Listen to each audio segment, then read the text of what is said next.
designed for the generalist classroom teacher who was not musical. And by that, I mean for the teacher who has never taught a music lesson before, never thought they would have to, that where the university degree that they did never spent any time with them, skilling them up enough to be able to go into a classroom to teach a music lesson that actually met the curriculum outcomes that a child is meant to be doing in the classroom. Because my goal is to make every teacher a primary school music teacher. Welcome to Rainbow Skies for New Teachers, where we're all about bite-sized tips and simple strategies for bright and busy new teachers. If you're in your first few years of your career and want to make the rollercoaster ride of teaching more fun, streamlined and stress-free, you're in the right place. We're Ashley and Alicia, the dynamic duo from Rainbow Sky Creations, and we're excited to be your teacher mentors on the go. There are rainbows ahead, my friend. And together, we're unstoppable. Let's get into today's episode. Rainbow Sky Creations acknowledges the traditional owners of the land we have recorded this podcast on, the Dharawal and Whadjuk Noongar people. We pay our respects to their elders past and present and extend that respect to all Aboriginal and Torres Strait Islander cultures. Well, hello there. Welcome back to the Rainbow Skies for New Teachers podcast. Today, we are doing a little bit of a pivot, but a pivot in a good direction. We're going to be talking to Ricky from Amplify Music Education all about how to embed music into the classroom. Now, if you don't teach a mainstream classroom and have the opportunity to teach music, don't turn this episode off just yet. Ricky talks about how you can teach music, music lessons, the benefits of music, and how we can incorporate music, music lessons, and music concepts into our classroom outside of those formal music lessons. Ricky's passion for music is really contagious. I felt it chatting with him, and I know you are going to as well. Welcome to Ricky. This episode is brought to you by Amplify Music Education because I would love to welcome one of the founders of Amplify Music Education. Ricky, welcome to the podcast. Ash, what a pleasure. Thank you so much for having me on your podcast. I'm super excited, super buzzed. This is probably one of my first podcasts. So I'm excited to be jumping into this digital world to have a chat and share some stories. This is great. Amazing. Even better that it's with us. I'm super excited too because we talk lots about classrooms and those mainstream classrooms and behavior in classrooms and classroom management. But today we're going to be talking about music, which is really fun and something different that we haven't spoken about before. So I'm super pumped to have you on with us. I am going to give you a little bit of a dose of your own medicine to start this podcast because you always give teachers an icebreaker and you ask them, what was your first concert, your first album, and your first dance? So I'm going to ask you that question. Okay. Ask away. Ask away. What was your first concert? Well, my first concert was John Farnham in 1980, I'm pretty sure it was 1986 because it was part of the Whispering Jack tour, which was like the big album of his in the 80s that featured You're the Voice and all the other big singles. And my mum and dad took me and I remember being so excited and I was working up to it that day. And I remember it being really, really loud and just amazing lights. I was convinced that in one moment of the concert, John Farnham specifically pointed at me and gave me a wave. And to this day, I still believe it. Even though I think it was just a bit of showmanship where he was pointing to the crowd, but my mum told me he was waving at me. I was a massive John Farnham fan when I was little. Massive. I would jump around with the mic thinking I was John Farnham and I knew all the words to like Take the Pressure Down, Chain Reaction, Two Strong Hearts, You're the Voice, all of them. That was my first concert. I still have the actual memory in my brain of like where I was. It was at Thebarton Theatre, which is a big, beautiful venue in Adelaide where I grew up. And I remember exactly where I was standing with my mum and dad. I think it was on my mum's shoulders or my dad's shoulders, seeing the concert. That was my first concert. We're big Johnny Farnham fans at our house too. Me and my dad actually had a dance for Two Strong Hearts that we'd sing and like do the actions together. So I can totally relate to that. But I'll show you the dance after the podcast. Okay. Okay, next one is, what was your first album? Well, first album I bought, you know what, the first, I reckon it was on a cassette and it was a band called Colour Me Bad. Do you remember this band? No, like I don't. Band. Yeah. They're like a boy band. And they had some, like, to be honest, pretty questionable lyrics for a kid of my age. They had a single called I Want to Sex You Up. Oh, I know this song. Yeah, and All for Love. And great hooks. Like, even like looking back in hindsight, I can see why I like those songs because I was always a sucker for really catchy pop songs, super hooky that would get stuck in your head. And they were essentially like the first time you discover an artist that your parents don't like. That was like one of the first ones. So that's kind of like my cheesy kind of guilty pleasure when I was little. But then when I moved, I think as I moved into high school, I discovered this band called Something for Kate, and I was obsessed with this band. And I remember still, and I've still got physically all those physical albums from Something for Kate, and they're actually still my favorite band. So there you go. Okay, first dance. First dance. Well, the first dance that I had at my wedding when Nat and I got married was from Oasis, the song "Live Forever," because we're both really big Oasis fans. Yep. And it was a bit questionable because I loved it, Nat loved it, and that was the main thing. But Nat's mum was like, "So what was the first dance song?" And I remember her saying, "You could have chosen a different song." And Nat was like, "No, it's our wedding. We get to choose what our first dance song is. Thank you very much." First dance song, Oasis, "Live Forever." Great tune. Nice. So I'm guessing the reason why you ask teachers these questions to break the ice is because we're really talking about prior experience in music, not just music as a teacher in the classroom. That is exactly right. Yes, that's exactly right. Also, just simply, and I've just felt it then, it always makes people smile and laugh and makes them happy talking about musical experiences, whether it was their first concert or their first album or first dance. No one ever really has a sad story to tell about, like, oh, my first concert was horrible. No, they always smile. So it's a really nice way to kind of begin discussions with schools. But the other reason I ask is because often if it's in a room, like in a staff room, there's multiple staff and the principals and the exec team, often it allows other people to see their colleagues in a different light. Yeah. Someone will say, I went and saw Oasis, or I saw Black Sabbath, or I saw Cold Chisel at the RSL, or I saw Midnight Oil. And most often than not, the staff members will go, "Oh, really? I wouldn't have imagined you would have gone to see Cold Chisel. I love Cold Chisel," and it creates this really wonderful, positive, uplifting conversation. But also, and most importantly, as I can see what you're getting at, is, as you mentioned, to get people to realize that music has this opportunity and this amazing power to create a really emotional connection, and most importantly, an emotional connection with people who don't consider themselves musical. And that's the important hook, is that I guess often with music, people think you need to be a musician to be able to do music and to be able to understand music. But I disagree with that. The wonderful thing I see about music is that whether you can play an instrument or whether you've never played an instrument in your life, and whether you've never really been taught about how to count music in rounds of four or whatever, if anybody can hear a song or see a live show and connect with it emotionally and have a really positive, uplifting experience without needing any sort of kind of musical understanding about what they're watching, it's just a purely kind of an emotional thing. I think that's a really powerful thing because there's not that many things in the world that we can say that, and no. It's also why people are spending will happily spend hundreds of dollars and go and watch someone like Taylor Swift at a huge stadium, and 96,000 people night after night will go because they want to be part of something that you just can't experience on an iPhone or watching on your computer. Like, people want to be part of something that is just that powerful, emotive connection experience that you can't really have anywhere else. That's one of the really great things I love about music. I love listening to that. I even, like, as you were telling your story, I was thinking about how me and my dad had that connection to John Farnham and how that made me feel. And then the other day, I was lucky enough to come and visit your offices, and I was talking about my first concert with one of your staff members. It's exciting. It does light you up. And I wouldn't say that I'm a musical person at all, but I love listening to music, and it's great. As you said, you can have that connection with other people through music. And I notice even in my own household, we play lots of different sorts of music with our kids, and we can all enjoy the same piece of music, whether it's our 4-year-old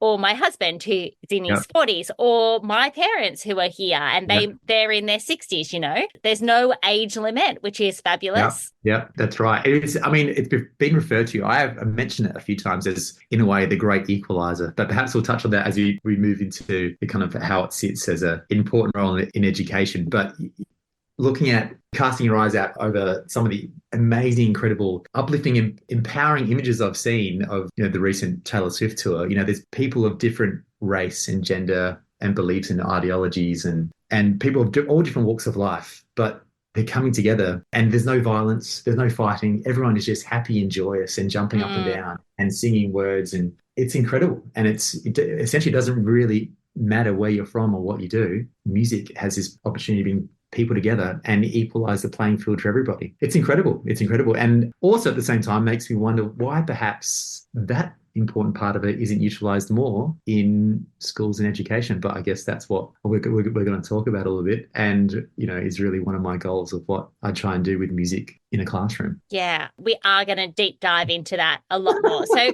let's get into music in education in general. Yeah. When I first met you, you said, oh, there's so many benefits to teaching music at school. And we all know that. But let's break that down a little bit. Tell us about the importance of teaching music, especially in the primary setting, because most of our listeners are primary school teachers. Yeah, amazing. And that's pretty much only where I work anyway. Primary school is my favorite world.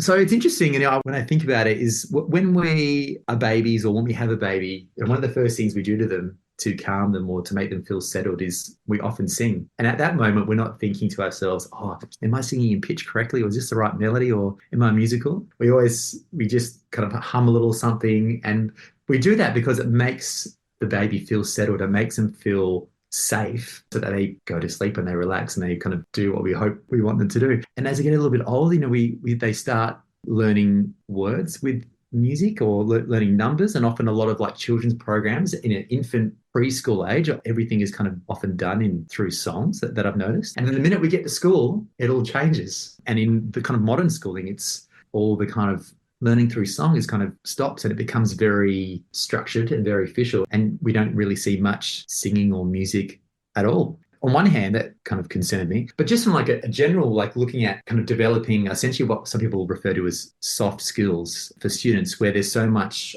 time spent often in explicit teaching, which is really important in the classroom. I understand that. But students working autonomously with the classroom teacher, delivering the content, or working with maybe talking with the person next to them. But in terms of like a really kind of deep collaboration with other students and understanding and being respectful of people and working in a group environment, music provides this wonderful platform to do these things. So we're talking about essentially collaboration and teamwork. The other big thing is creating opportunity for students to be able to think for themselves, and not giving the students the information, is giving them the ability to digest content and then come up with their own thoughts and ideas and critically think and using their imagination essentially, so that when they move out into the real world, they can use this arsenal of skills that they have to be able to navigate challenging circumstances. And music provides this wonderful platform to do it. But also importantly is that not many other situations in the classroom can create that deep collaboration and critical thinking and problem solving and teamwork and imagination, encouraging students to think outside the box, encouraging students not to think that there is just one sole right or wrong answer. I was having this discussion with a student the other day, is that, for example, in maths, it's purely driven by there is one correct answer and everything else is essentially incorrect, and often in literacy as well. And so students get programmed to think that there is only often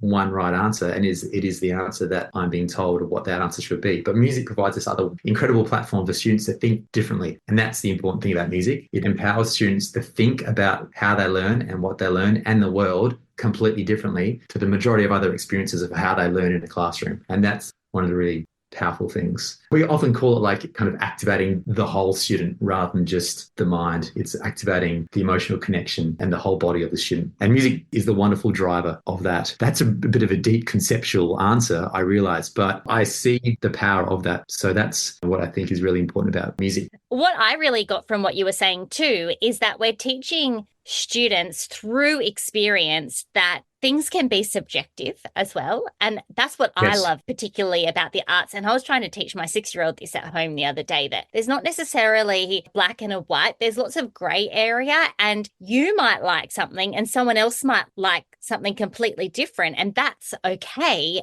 And we just need to justify and give our answers for that. And I think music is a really great way to look at lots of different people's opinions on things and what they like, what they dislike, and come together in that way as well. Absolutely. Absolutely. Yeah. And then looking at the bigger social construct of it, when we start to kind of build a society that thinks and learns and lives like that, then it creates a much more harmonious, understanding, compassionate society that we can all live in together.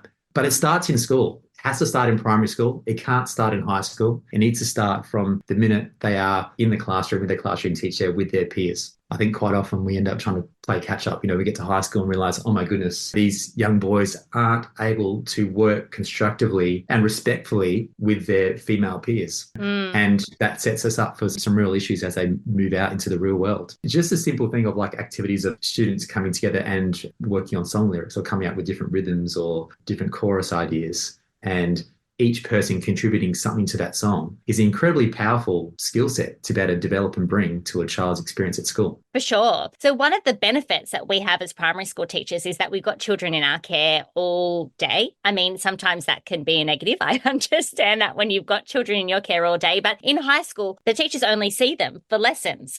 But in primary school, we've got the children all day and we're able to implement little bits and pieces throughout the day that may be able to help them in other ways. So what are some ways that a mainstream teacher in the classroom could use music outside of a traditional music lesson? And look, a lot of my thoughts come from someone who understands music, but also is really mindful and understands what a general school and classroom looks like, which is in reality, a lot of teachers are quite fearful of music and teach music in the classroom because they just don't feel confident or skilled to talk about it. And when teachers don't feel confident in what they're talking about, they don't want to make themselves look silly, which I totally get. It's kind of like me getting up in front of students and talking about a certain history topic, which I'm not across. Teachers want to avoid putting themselves in a position where they're made to look silly. So what I've been doing with schools is just trying to demystify some of like what music needs to look like in a classroom and make it really fun and accessible, but also just doing really simple activities. So one activity that I've suggested schools do is, as a classroom, decide on a song. And obviously not everybody in the classroom will like the same song, but a selection of songs, and obviously they need to be primary school friendly songs. I'm not talking about nursery rhymes and I'm not talking about wiggle songs. I'm talking about songs that students and also the teacher would actually consume outside of the classroom, and whether it is a primary school friendly Taylor Swift song or whether it's a primary school friendly Ed Sheeran song or like a John Farnham song, whatever it is, to use that song and open your day singing a verse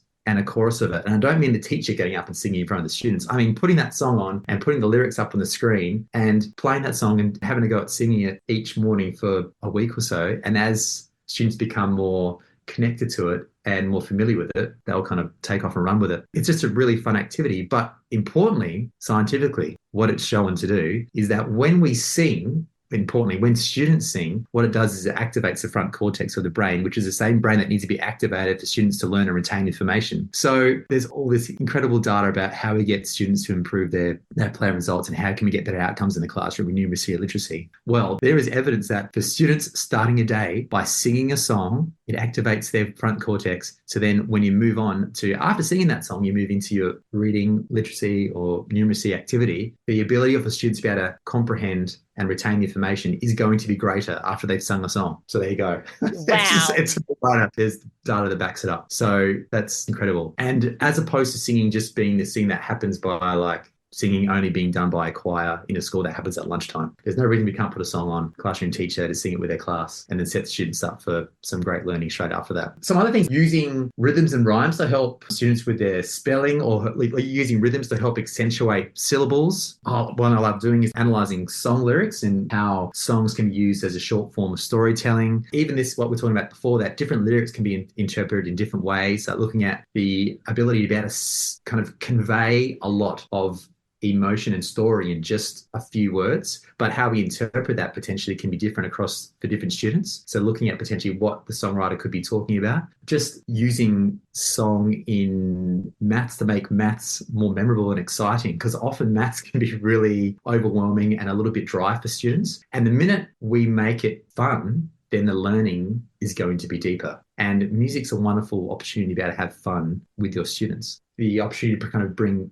music into it through song. So either like singing little parts. And as I mentioned before, when I say singing, I don't want teachers to get hung up on like singing in pitch or singing the right melody. It's just like putting rhythm and some kind of pitch to it that the class is going to kind of do together anyway. It just makes it fun and memorable. And it also, because of the rhythmic kind of rhyming nature of it, it'll help students remember the actual content. transitions between different parts of the learning. So doing a numeracy activity before you go into a literacy activity, either playing like a song while the students kind of pack up their books to get the next books out, creates a bit of a brain break, a transition of learning. So it's not like just one subject going to the next one, which has kind of been drawn out. And then by that time, students are kind of starting to be disconnected. So just a simple thing of like putting music on to transition between different forms of learning is a really great thing to do as well. There's some amazing ideas there. I was thinking back to you saying at the beginning of the day, bring the kids in, you can sing a song together. Not only is that great for the brain, as you said, which is actually incredible. I did not know that. But so maybe me and my kids singing in the car on the way to school, like really, we're just really bashing it out on the way to school is actually a really great thing for their learning. Do it.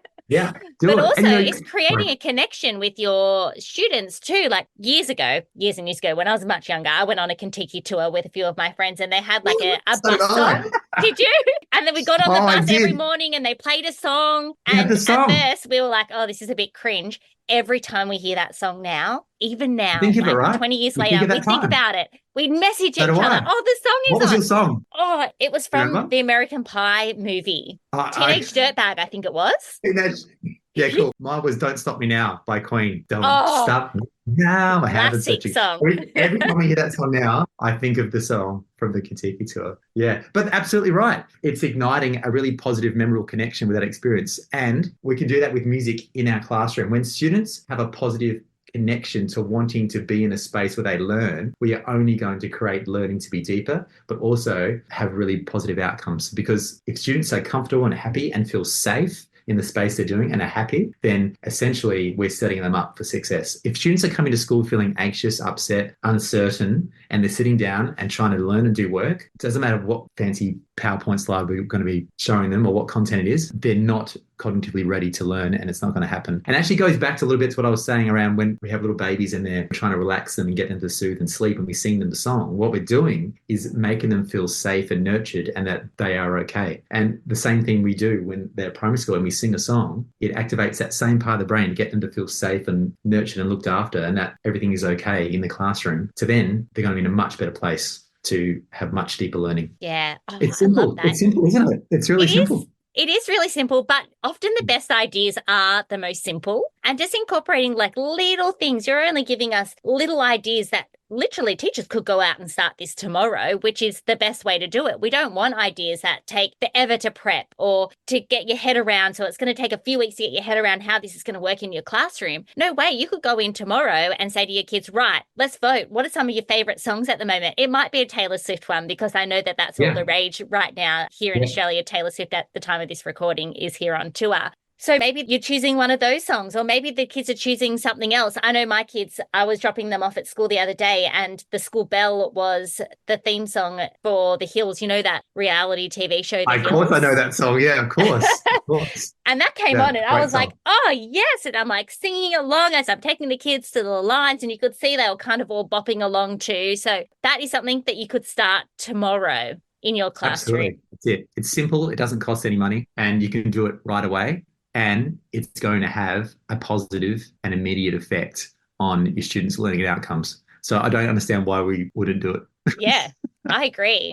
There you go. As you can hear, everybody, Ricky is super passionate about music. And he has started his own edutech company called Amplify Music Education. So I want you to tell us a little bit about Amplify. I was able to come in and visit you guys in your office in Sydney a couple of days ago, which was super exciting. And I'm going to give you my feedback about Amplify too. But give us a little bit of a rundown. What's your elevator pitch for Amplify? Tell us about it. Oh, sure. Well, the elevator pitch, yeah, sure. It's contemporary, ready-made music lessons designed for the generalist classroom teacher who is not musical. And by that, I mean for the teacher who was never taught a music lesson before, never thought they would have to, that where the university degree that they did never spent any time with them, skilling them up enough to be able to go into a classroom to teach a music lesson that actually met the curriculum outcomes that a child is meant to be doing in the classroom. That's what Amplify is. Ready-made music lessons designed for a generalist classroom teacher to teach the music curriculum, but importantly done in a really fun, engaging, accessible way that the students are going to love, but also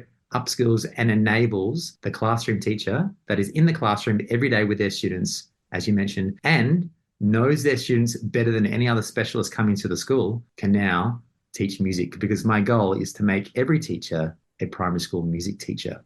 And by that, I mean, we're not talking about that primary school teacher going off and teaching music to every child in the school. We're talking about empowering and enabling that primary school teacher to be able to teach music in their classroom with their amazing students, just like they would teach any other KLA or any other curriculum subject that is in the syllabus. Yeah. And I know lots of schools do have a music teacher, and I want to say specialist in inverted commas because often it is just a teacher who has got a love of music, or even a teacher that's come back from maternity leave and they're in that role. But when I came into your offices, I was very honest and I said, if I was put into a classroom tomorrow and I had to teach a music lesson, I would be like, oh, I actually don't know exactly what to do. I'd pull something out of the hat. It wouldn't be good. But after checking out your platform, I was excited to think I could go and teach music using this because A, it's super easy. B, it teaches along the way. You are learning as the teacher with some of the content as you go. And also C, it's so easy to prep, which I think is one of the hardest parts as a teacher. Music and other subjects, they kind of get left to the side because you think, well, my core work is literacy, it's maths, I need to get all of that stuff done. That's where you put all your time into planning. But it's important that music has an opportunity as well. And that's one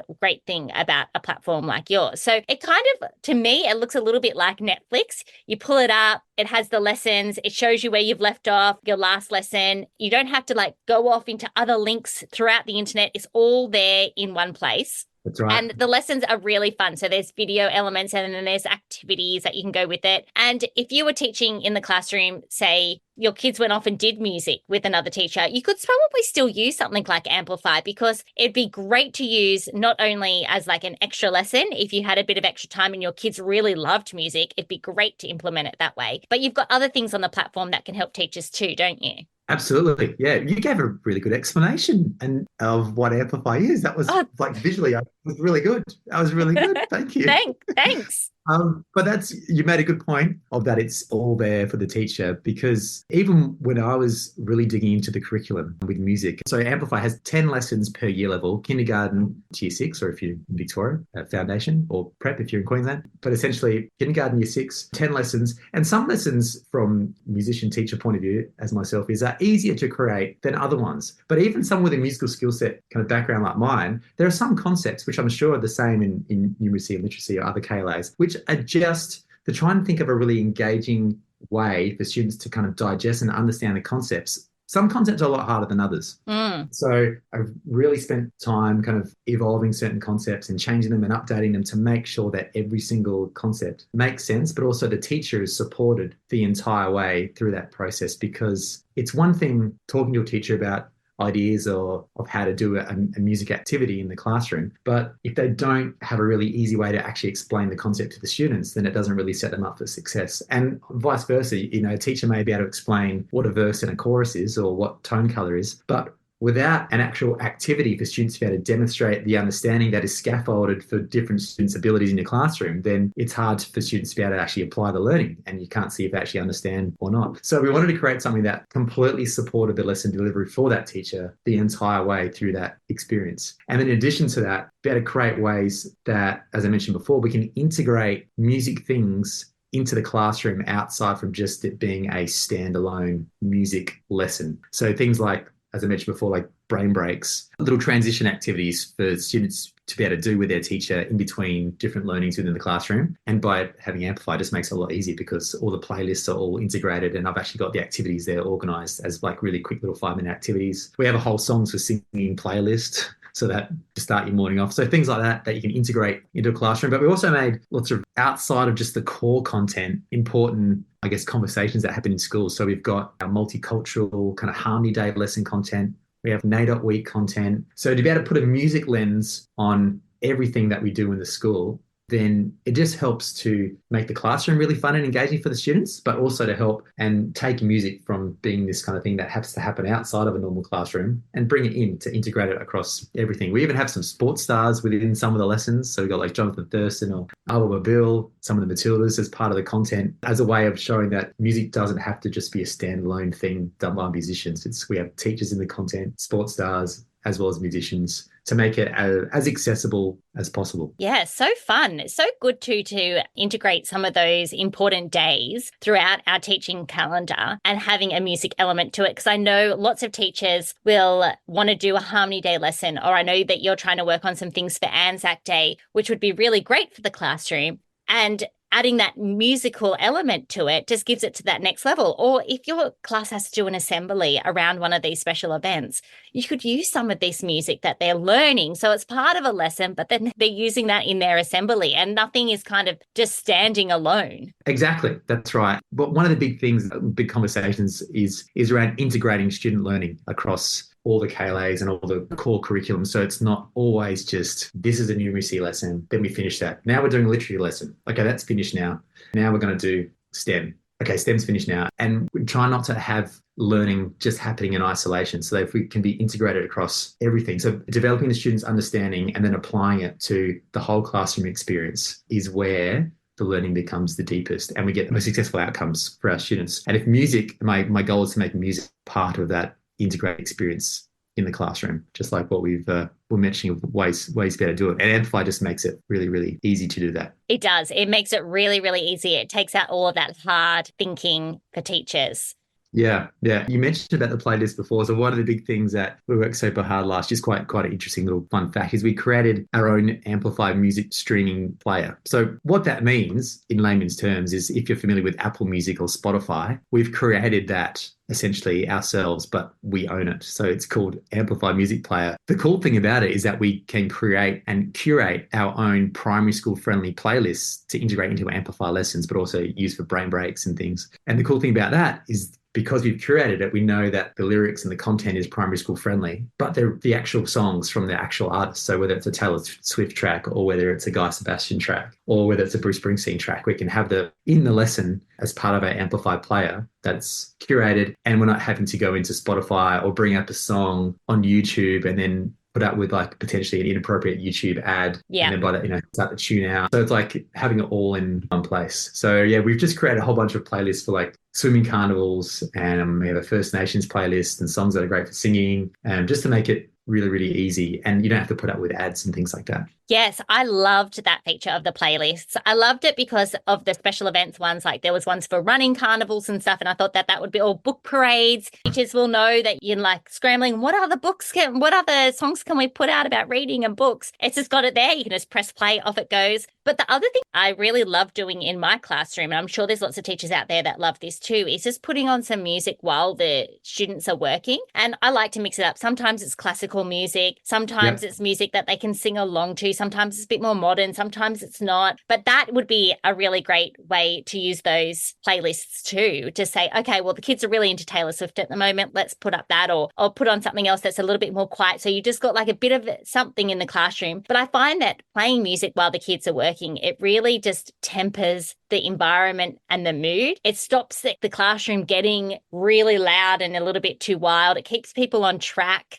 It's good for those kids that have got those sensory issues that really just need like a constant noise level, not things going up and down and loud noises and things. So there are so many benefits. Absolutely. Yeah, well, we actually created a calming playlist so that if it's a hot day, students are coming back in from their lunch break, teacher can put on the calming playlist. The students can kind of just chill and kind of do a quiet activity with some music that helps kind of accentuate the calming emotion we're trying to put out in the classroom to get them ready before they do their next activity. I mean, it's great because we got our own player now. We can essentially create any type of playlist we want within a few minutes. So that's been really exciting. But ultimately, the most exciting thing for me has been when a school becomes an Amplify school, I do a professional learning session with all the staff and the teachers to essentially explain what it is, because it's quite funny. So a principal will be like, yes, we want to do Amplify, and I think my teachers will love this. They make the decision at the exec level. And then sometimes they filter that communication to all the staff to say, we're going to be doing this program, but sometimes they don't. So I'll go do a PL with the school and I'll walk in and the teacher's like, who's this guy?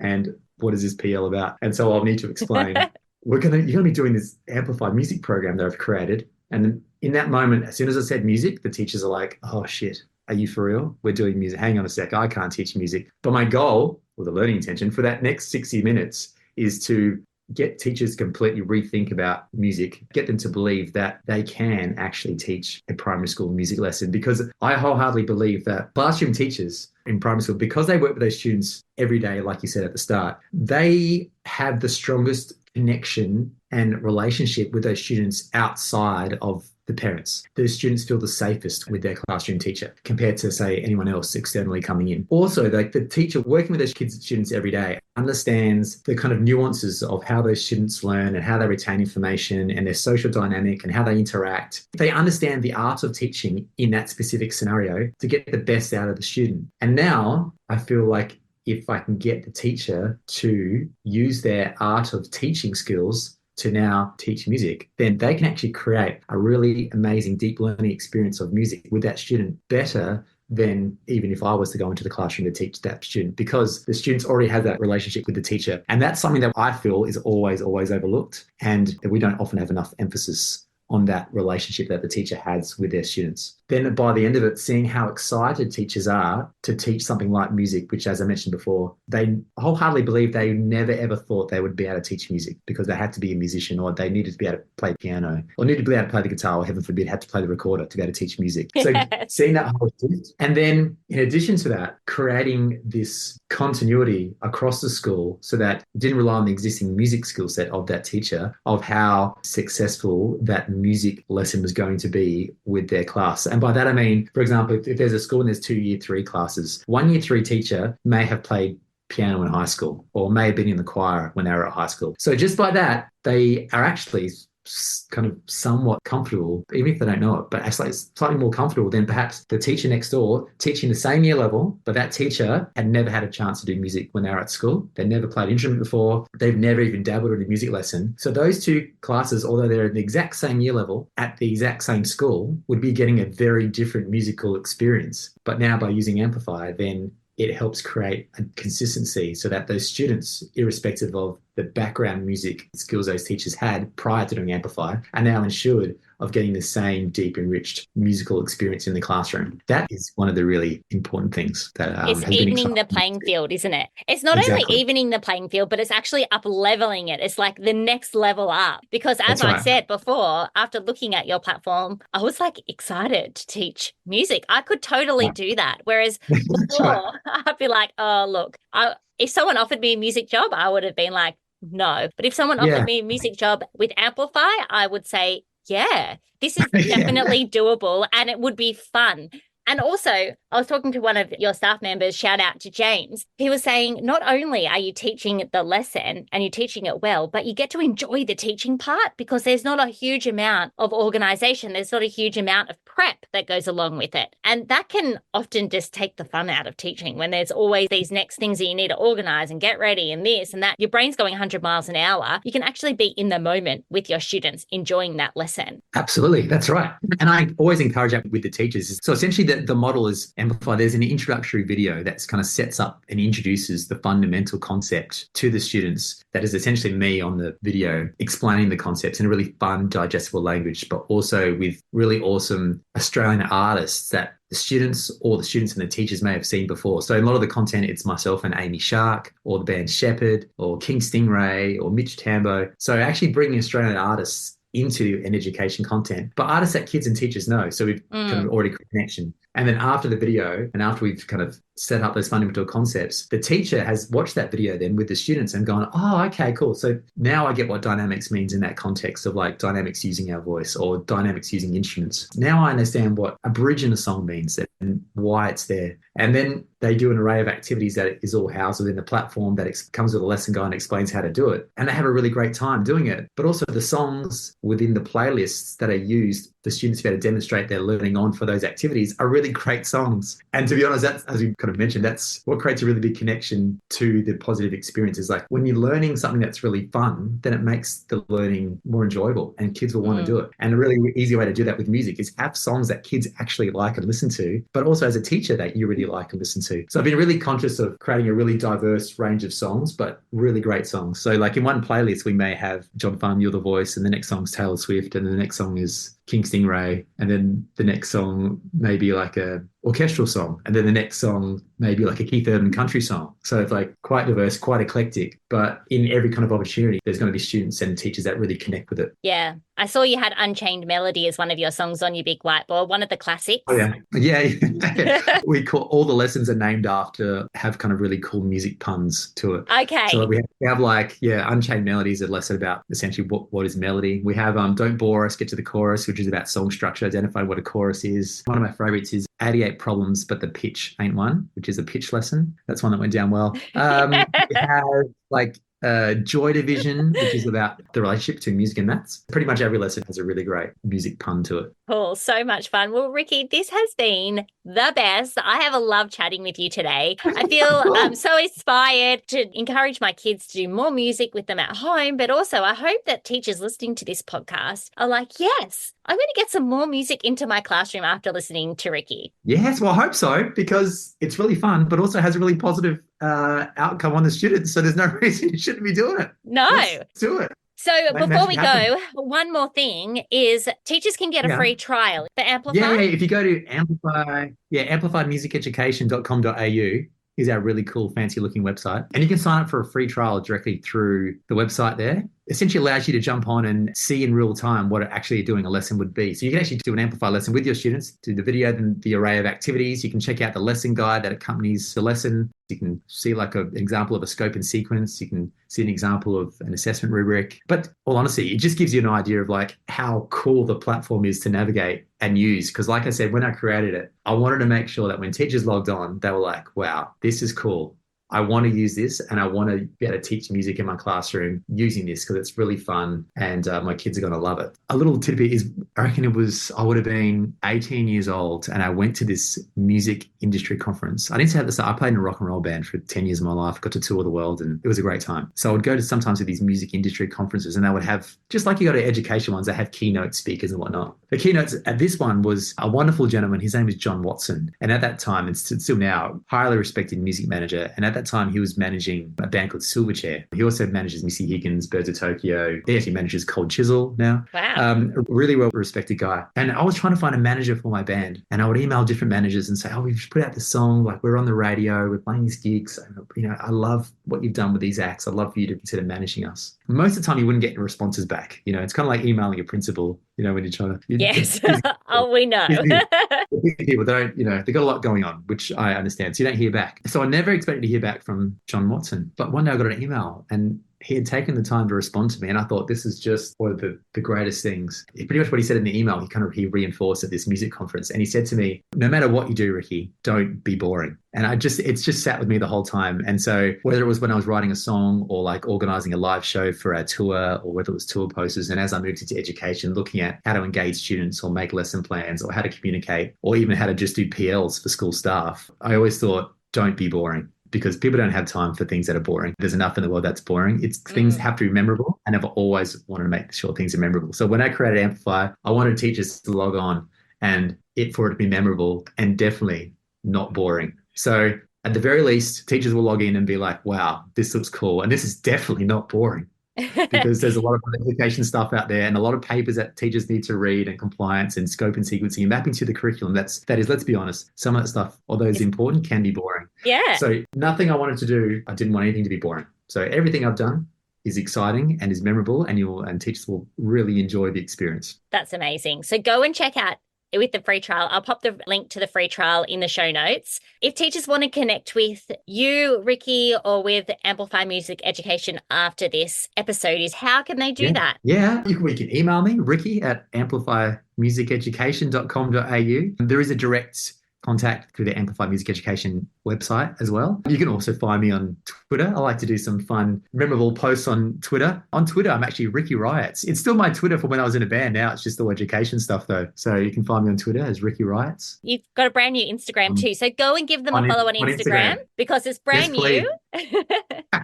And we want to build it up so that all teachers from all over the world can discover the magic of Amplify. Absolutely. So follow us on all those channels. Like I said, nothing of it will ever be boring. So at the very least, you'll have a really great chuckle and a great laugh, and it will be memorable. So drop us a line, check us out and be open to bringing music into your classroom because you'll have a really great time and it will honestly change your kids' lives. And I feel like I can say that because every time I walk into a school that does Amplify or go to visit a school to teach music, I see the change that it has and the positive effect it has on students in the classroom. Love it. Thank you so much for your time today, Ricky. Thanks, Ash. Thanks for having me. Pleasure. What a blast. Bye. Bye. See, I told you, how contagious is Ricky's passion for teaching music in the classroom? As I said, when I went in to visit Amplify, I was really struck by how easy and simple it was to use their platform and how I actually wanted to go in and teach music using it because it just looked so fun. And that's one of the things that we really value here at Rainbow Sky Creations. We create lots of maths and social emotional learning and literacy resources, but really the core of it is we want students to enjoy learning and have fun in the process. And as teachers, have fun teaching it because teaching really can be such an enjoyable job. I know that sometimes things get us down, but injecting these little things throughout your day, just like what Ricky was talking about, can really make such a huge difference. I wonder if it's okay if I say to my children's teachers, you know what, you should be singing a song at the beginning of every day. Or is that overstepping the mark? I'm not sure, but I do really love the idea. And if I had my own class this year, that is the first thing that I would definitely be implementing after listening to this episode. Thank you to Ricky for joining us. We're going to be back next week with our normal episode with Alicia and I talking about a hot topic. We can't wait to see you then. Until then, there are rainbows ahead, and together, we're unstoppable. Maybe I should have sung that.